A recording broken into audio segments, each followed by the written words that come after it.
ಎಲ್ಲರಿಗೆ ನಮಸ್ಕಾರ. ಶಿಲ್ಪಾ ಕುಕ್ಕಿಂಗಿಗೆ ಸ್ವಾಗತ. ಇವತ್ತು ಉಪ್ಪಿಟ್ಟು ಮಾಡೋದು ಹೇಗಂತ ನೋಡೋಣ್ರಿ. 2 ಥರ ರವೆ ಉಪಯೋಗಿಸ್ಕೊಂಡು ರುಚಿಕರವಾಗಿ ಉಪ್ಪಿಟ್ಟು ಮಾಡೋದು ಹೇಗಂತ ನೋಡೋಣ್ರಿ. ನೋಡಿರಿ, ಈ ಥರ ಅದಾಗೈತೆ ನೋಡ್ರಿ ಉಪ್ಪಿಟ್ಟಿಂದು. ಇದೇ ಥರ ಇರ್ಬೇಕ್ರಿ, ತುಂಬ ಟೇಸ್ಟಿ ಆಗೈತ್ರಿ. ಈಗ ಮಾಡೋದು ಹೇಗಂತ ನೋಡೋಣ್ರಿ.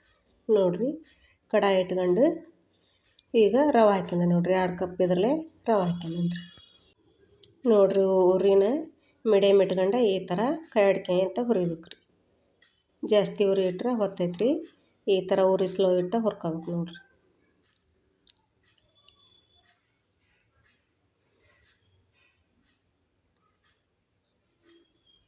ನೋಡಿರಿ, ಈಗ ರವೆ ರೆಡಿ ಆಗೈತಿ. ಈಗ ಇದನ್ನು ತಕ್ಕಂತಾನೆ ನೋಡಿರಿ ತಕ್ಕಂದು ಅದ ಕಡಾಯಿಗೆ ಮತ್ತೆ 2 ರವೆ ಅಕ್ಕಿ ರವೆ ಹಾಕ್ಯಂತಾನೆ ನೋಡಿರಿ. ಅಕ್ಕಿ ರವೆನ 2 ಕಪ್ಪು ತೊಗೊಂಡನ್ರಿ. ನೋಡಿರಿ, ಇದರಲ್ಲೇ 2 ಕಪ್ ತೊಗೊಂಡು ನೋಡಿರಿ. ಉರಿ ಸಣ್ಣ ಇಟ್ಕೊಂಡು ಇದನ್ನು ಕೈ ಅಂತ ಹುರಿಬೇಕು ನೋಡಿರಿ. ಅದೇ ಥರನ ಹುರಿಬೇಕ್ರಿ. ಯಾರು ಹೊಸಬ್ರು ನೋಡ್ತಿದ್ರೆ ಲೈಕ್ ಮಾಡಿರಿ, ಶೇರ್ ಮಾಡಿರಿ, ಕಮೆಂಟ್ ಮಾಡಿರಿ, ಸಬ್ಸ್ಕ್ರೈಬ್ ಮಾಡಿರಿ. ಅಂದ್ರೆ ಒಳ್ಳೆ ರೆಸಿಪಿ ಮಾಡಿ ತೋರಿಸ್ತೇನೆ ರೀ. ನೋಡಿರಿ, ಈಗ ಇದು ರೆಡಿ ಆಗೈತಿ. ಈಗ ನೆಕ್ಸ್ಟ್ ಏನು ಮಾಡೋದಂತ ನೋಡೋಣ್ರಿ. ಈಗ ನೋಡಿರಿ, ಒಂದು ಕಡಾಯಿ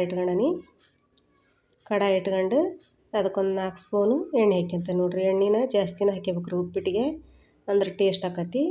4 ಸ್ಪೂನ್ ಎಣ್ಣೆ ಹಾಕ್ಯಣ ನೋಡಿರಿ. ಈಗ ಸಾಸಿವೆ ಜೀರಿಗೆ ಹಾಕ್ಯಂತ ನೋಡಿರಿ. 1 ಸ್ಪೂನು ಕಡಲೆಬೇಳೆ ಹಾಕ್ಯಂತ ನೋಡಿರಿ. 1 ಸ್ಪೂನು ಉದ್ದಿನಬೇಳೆ ಹಾಕ್ಯಂತಾನೆ ರೀ.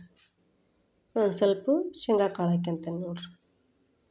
ಈ ಥರ ಮಿಕ್ಸ್ ಮಾಡ್ಕೋಬೇಕ್ರಿ. ನೋಡಿರಿ, ಉರಿ ಸಣ್ಣ ಇಟ್ಕೊಂಡು ಈ ಥರ ಮಿಕ್ಸ್ ಮಾಡ್ಕೋಬೇಕು ನೋಡಿರಿ. ನೋಡಿರಿ, ಈಗ ರೆಡಿ ಆಗೈತಿ. ಈಗ ಒಂದೊಂದು ಪದಾರ್ಥ ಹಾಕ್ಯಂತಾನೆ ನೋಡಿರಿ. ಈಗ ಕರಿಬೇವು ಹಾಕ್ಯಂತಾನೆ ನೋಡಿರಿ. ಸಣ್ಣದಾಗಿ ಕಟ್ ಮಾಡಿಟ್ಟನಿ ಕರಿಬೇವು ಹಾಕ್ಯಂತಾನೆ ನೋಡಿರಿ. ಈಗ ಮೆಣಸಿನ್ಕಾಯಿ ಹಾಕ್ಯಂತಾನೆ ನೋಡಿರಿ. ಒಂದು ಸ್ವಲ್ಪ ಈರುಳ್ಳಿ. ಈಗ ಈ ಥರ ಮಿಕ್ಸ್ ಮಾಡ್ಬೇಕು ನೋಡಿರಿ. ಈರುಳ್ಳಿ ಒಂದು ಸ್ವಲ್ಪ ಕಲರ್ ಚೇಂಜ್ ಆಗೋ ಮಟ್ಟ ಈ ಥರ ಕೈ ಆಡ್ಕೋಬೇಕ್ರಿ.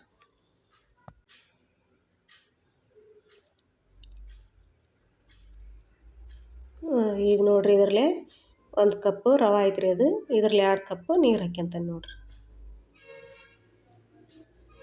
ನೀರು ಜಾಸ್ತಿನೇ ಇರ್ಬೇಕ್ರಿ ಒಂದು ಸ್ವಲ್ಪ ಉಪ್ಪಿಟ್ಟಿಗೆ. ತೀರ ಗಟ್ಟಿ ಮಾರಬಾರ್ದು. ಗಟ್ಟಿ ಆದ್ರೆ ತಿನ್ನೋಕೆ ಟೇಸ್ಟ್ ಇರಲ್ಲ ರೀ ಉಪ್ಪಿಟ್ಟು. ಈ ಥರ ಒಂದು ಸ್ವಲ್ಪ ಜಾಸ್ತಿನೇ ಇರ್ಬೇಕು. ಈಗ 1 ಸ್ಪೂನು ಉಪ್ಪು ಹಾಕ್ಯಂದ ನೋಡಿರಿ. ರುಚಿ ತಕ್ಕಷ್ಟು ಈಗ ಬೆಲ್ಲ ಹಾಕ್ಯಂದ ನೋಡಿರಿ. ಈಗ ಮಿಕ್ಸ್ ಮಾಡ್ಕೊಂತಾನೆ ನೋಡಿರಿ. ನೋಡಿರಿ, ಆಗಲಿ ಟಮಾಟೆ ಹಣ್ಣು ಹಾಕಿದ್ದಿಲ್ಲ ರೀ, ಈಗ ಹಾಕ್ಯಣನ್ರಿ ಟಮಾಟೆ ಹಣ್ಣು. ನೀರಿನಾಗ ಬೆಂದು ಬರ್ತಾವ್ರಿ. ಈ ಥರ ಬಾಯಿ ಮುಚ್ಚಿ ಇಡ್ಬೇಕು ನೋಡಿರಿ. ನೋಡಿರಿ, ಈಗ ಕುದಿಯಾಕತ್ತೈತಿ. ಈಗ ಕೈ ಅಂತ ರವೆ ಹಾಕ್ಯಬೇಕು ನೋಡಿರಿ.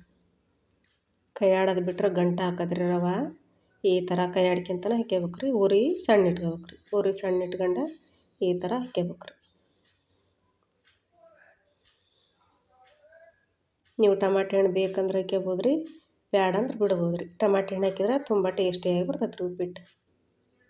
ನೋಡಿರಿ, ಈ ಥರ ಕುದಿಯಾಕತ್ತೈತಿ. ಈಗ ಉರಿ ಸಣ್ಣ ಇಟ್ಕೊಂಡು ಮ್ಯಾಗ ಕ್ಲೋಸ್ ಮಾಡ್ಬೇಕು ನೋಡಿರಿ. ಅಂದ್ರೆ ರವೆ ಅಳ್ತೈತೆ ರೀ. ನೋಡಿರಿ, ಈ ಥರ ಹೂವು ಅಳ್ದಂಗೆ ಅಳ್ತೈತೆ ನೋಡಿರಿ. ಈಗ ಅರ್ಧ ಹೋಳು ನಿಂಬೆಹಣ್ಣು ಹಿಂಡ್ಕೊಂತ ನೋಡಿರಿ. ನಿಮಗೆ ನಿಂಬೆಹಣ್ಣಿನ ರಸ ಬೇಕಂದ್ರೆ ಹಿಂಡ್ಕೊಬೋದು ರೀ, ಬ್ಯಾಡಂದ್ರೆ ಬಿಡ್ಬೋದು ರೀ.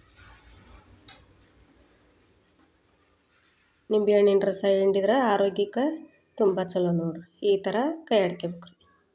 ಒಟ್ಟು ನಿಂಬೆಹಣ್ಣು ಮಿಕ್ಸ್ ಆಕೈತೆ ನೋಡಿರಿ. ನೀರು ಜಾಸ್ತಿ ಹಾಕಿದ್ರೆ ಈ ಥರ ಒಂದು ಸ್ವಲ್ಪ ಅಳಕಿರ್ತೈತೆ ನೋಡಿರಿ. ಅಳಕಿದ್ರೆ ತಿನ್ನೋಕೆ ಟೇಸ್ಟ್ ಆಕತ್ರಿ. ತೀರ ಉದುರು ಇದ್ರೆ ತಿನ್ನೋಕೆ ಟೇಸ್ಟ್ ಆಗಲ್ಲ ರೀ ಉಪ್ಪಿಟ್ಟು. ಇದೇ ಥರ ಇರ್ಬೇಕು ನೋಡಿರಿ. ನೋಡಿರಿ, ಇಷ್ಟು ಸೂಪರಾಗಿ ಬಂದೈತಿ. ನೀವು ಇದೇ ಥರ ಮನೆ ಟ್ರೈ ಮಾಡಿರಿ. ನೀವು ಸಬ್ಸ್ಕ್ರೈಬ್ ಮಾಡಿರಿ. ಎಲ್ಲರಿಗೆ ಬಾಯ್.